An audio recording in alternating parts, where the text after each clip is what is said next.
Morning everyone, and here we have a cyclist again that's not able to use the cycle lane. Instead he just cycles out in the middle of the road in the pitch dark. Nothing new there, but anyway, we're out early this morning. We're going pumping a bit of slurry, and we're a bit away from home pumping that. What we're doing is an outside farm for a relatively local farmer, and they're drawing the slurry to us with trucks. So that's a bit interesting, that's a bit different. Again, I'm sure guys that are used to piping have seen this going on before and have done it, but it'll be our first time doing it, obviously. So I think there's 2 or 3 trucks drawn, I'm not sure, definitely 2 but possibly 3, and they'll be carrying about 6,000 gallons each. So we'll see how we get on with it.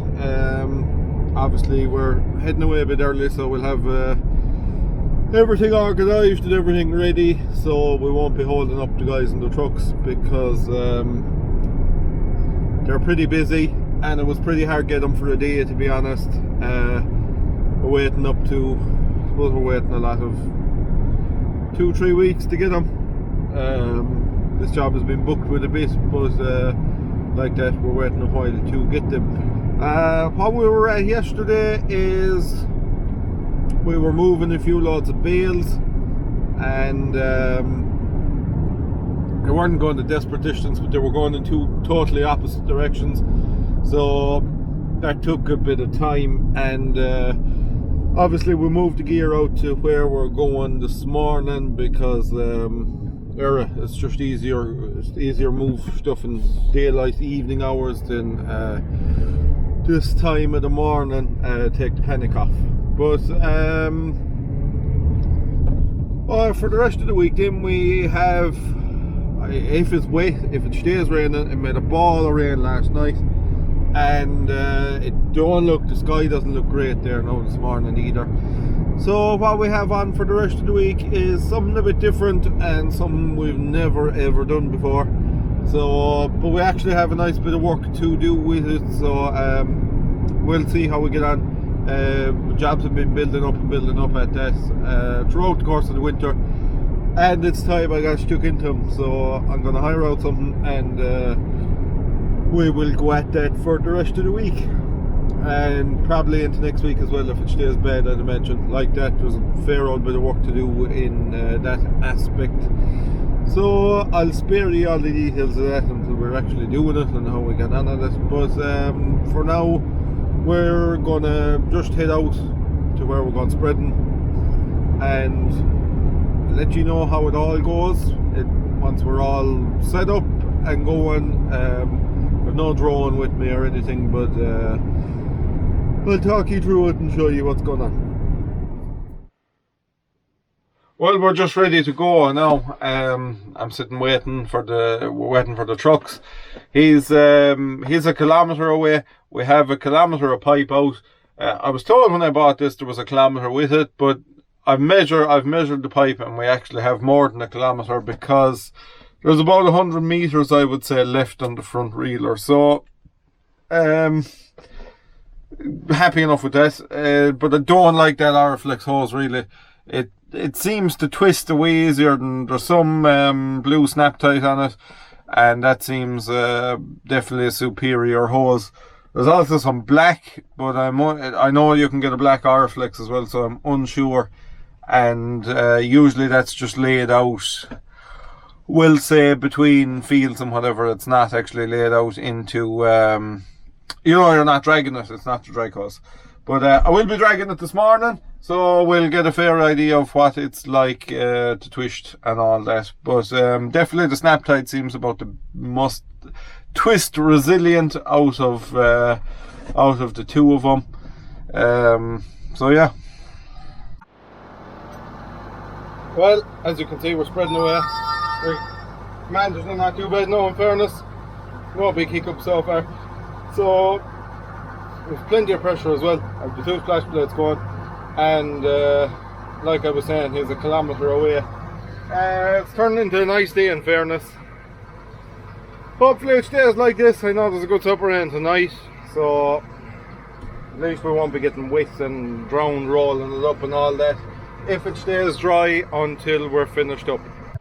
This bit really confuses some people, and I suppose the first time you see it happening it's a bit nerve-wracking, but I don't know if you can see it back there where the loop is in it. But basically, once you go over it, it's fine. It's if you go under, I'd say you probably run into a bit of difficulty, but it kind of keeps slightly kinking, and then eventually it just flips, and the whole hose actually stands up and flips over this way, and the loop comes this way, and then the loop obviously loosens. So it's a bit nerve-wracking the first time you look at it, or anyone that's not doing it is, you know, we'll say as a spectator or someone watching it, they're wondering what is going to happen here now in a second. But yeah, it just kicks over, and that's how it works. It works well, in fairness. It doesn't cause any great difficulty. I have it hired out off of a local hire firm. It's the little mulcher on the front is a sleighing track. You've probably seen them advertised. You see them from time to time on Dundee. And no, in fairness, for the size of it now, it's a fairly reasonable yoke to cut up stuff. It's blades on it opposed to flails, and we had a we had a blade. Really what it was a topper, but it was heavy duty, and we cut an awful lot of stuff with one of those before we got the big flail mulcher. And to be fair, I like them. There's no rotor to go to balance, there's none of that, and you can cut high, which is something I always found you couldn't really do with the flail mower. Because if you go cutting high with the flail mower, it just leaves a bad finish. You really have to bear the ground with a flail. I suppose in briars and stuff you probably would escape, but once you hit rushes and to a certain extent grass, you're just not going to cut it high. You're not going to get a clean cut. It's going to leave it very hairy, and it's not going to look very good. So I am a big fan of these blade machines. They have their place. I suppose they wouldn't be as capable in heavy stuff as the flails, but I see you can even get hedge cutter heads now with blades and all, which I would like to try. Definitely I'd like to try a blade head on a hedge cutter. You'll probably get a lovely finish on nice hedges. Not so much, I'd imagine, on heavy rough cutting stuff, but on, you know, nice hedges that are cut every year or two, you definitely get a nice finish. One of the worst things about this is every time I have to track the hedge stops. I think that's a common problem with a lot of diggers. I know a good few of the bigger ones have double pumps now and all that. You would have seen lads putting pumps and hydraulic tanks and stuff up in the backs of diggers that have flail heads on them and all that years ago, but now I'd say a lot of the diggers probably offer a double pump option. But obviously this is only I think this is a 4.5 ton digger, so it doesn't have that. Well, I came across a fairly deep drain at the other side, so I said I have the buckets, but the low loader is out at the road, and I just have the lawn of a low loader. I don't have any of that kind of stuff. But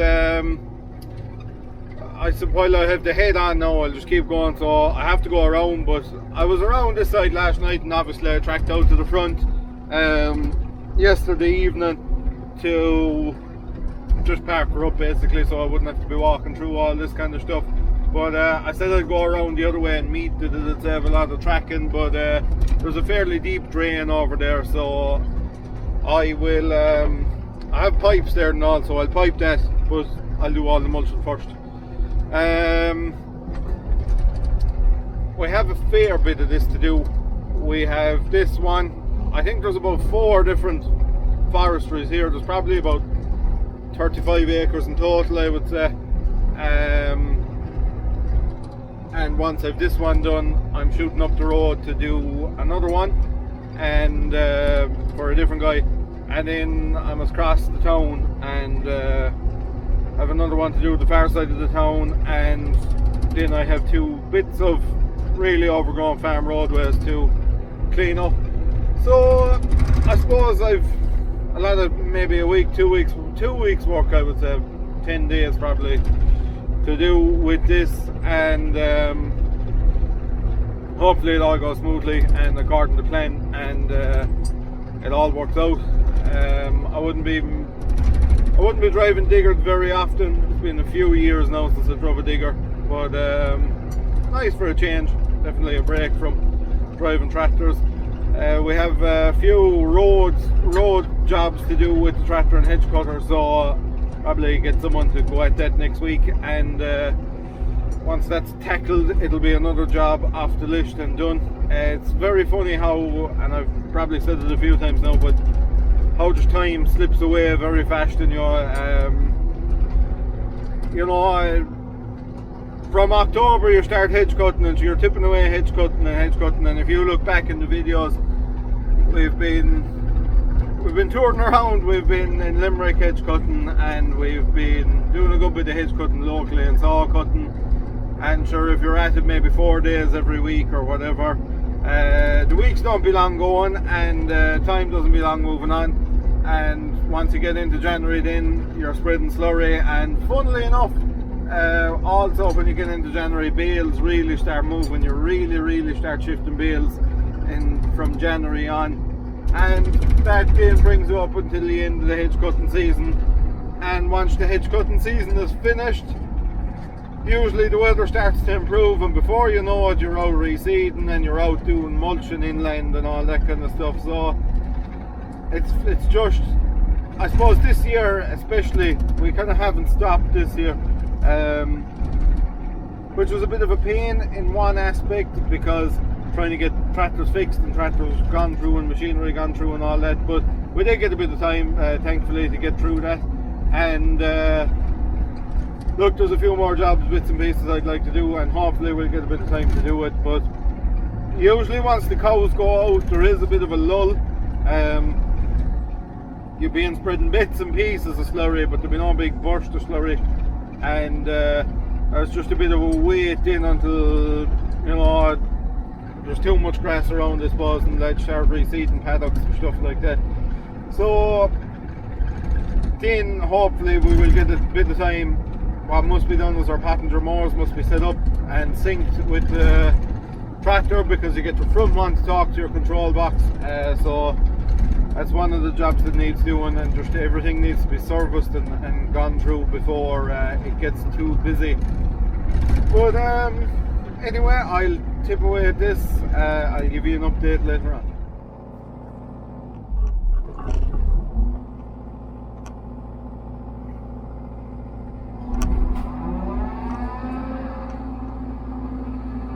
One that pops up time and time again is, where are you based? Where are you from?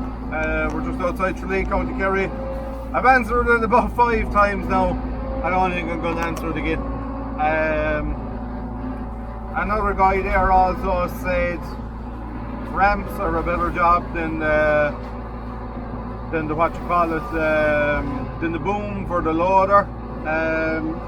Would you mind elaborating on that, and what's your experience? Because I don't know, so I'm only working off of what you know.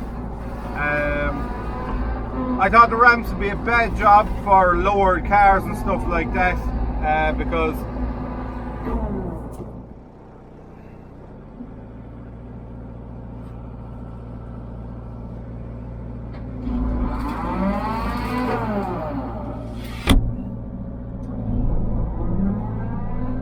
I thought they'd be a bad job for lowered cars and stuff like that, because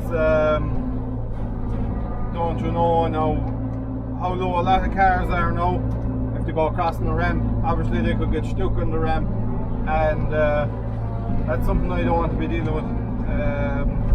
Just aggravation, all that side of it. But that was my thought behind not using ramps. So if you've come to downsides with the boom, let me know. I'd greatly appreciate hearing that back. I see another one there about the splash plates. That do you think the splash plates will be bent? Yes, I imagine they probably won't stay there much longer. We worked away on our first few jobs with splash plate, and as we go on we'll probably change over to the trail and shoe, and as the year progresses dribble bar should be here at some stage during the year. So I suppose trail and shoe probably isn't ideal for the pipes, because you have to be a bit more careful crossing over your pipes and all that kind of thing, whereas with the dribble bar obviously you don't have to worry about that side of it. So you've missed out on a few days action, and I apologise for that. What you would have missed out on, obviously I touched on earlier on in the week, we were moving bales there Monday and getting stuff kind of organised, because we were going drawing slurry Tuesday. We were piping slurry actually Tuesday is what we were doing, and you will have seen that, and I told you a bit about the trucks. There was trucks drawing to us, and obviously he was pumping off the trucks then with the umbilical pump. Serious way to move slurry. It's our first time doing it. I've seen it done before, but we haven't done it. Like I say, it was our first time going at it, but they're by far and away the best way to move slurry if it's viable. If there's yard room, or you know, if obviously when it comes to the field, if there's room to turn and all that. But for the amount they're carrying, one of them trucks is carrying 7,000 gallons. I'd say the other one wasn't far off it. It was probably 6.5 or more. So that's a fair volume of slurry every load. And obviously the speed on the road then, sure, they're just, you couldn't compare them with a tractor to move stuff on the road. Probably cheaper to move stuff on the road with them as well, I'd imagine. I don't know, anyone involved in both watching this, what's the running cost of a truck compared to a tractor? How does it compare? Wear and tear in general. I know you have testing and your probably insurance is a good bit dearer and your tax is dearer, but I think if you're on the road the whole time, a truck is by far in a way a lot better than a tractor for moving any kind of stuff. So we done that. Worked out very well. We got through a lot of slurry in the day, and then yesterday, was it yesterday? And then yesterday we were, not yesterday, the day before yesterday, because today is Friday, so today is our last day of filming for this week, and this will be published tomorrow. It won't be as long as last week's one. A lot of you would be glad to know. General feedback on that was it was a bit too long. That was my gut feeling too, but I was just throwing a few things out there and look, trying a different format on it and see how it worked out. We'll probably go a bit longer, but we won't go that long. I'd imagine somewhere around the 20-minute mark is probably where everyone would like it to be.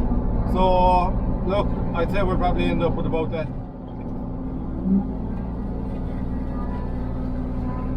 So we're day after that then, we just moved the gear home out of there. We rolled up the hoses the night before because it was starting to pour rain, and we had to go through a fairly wet field with the pipe, and I didn't want to be driving through it again, so we pulled the pipe up through that field. We just dragged it and rolled it up in a bit drier ground.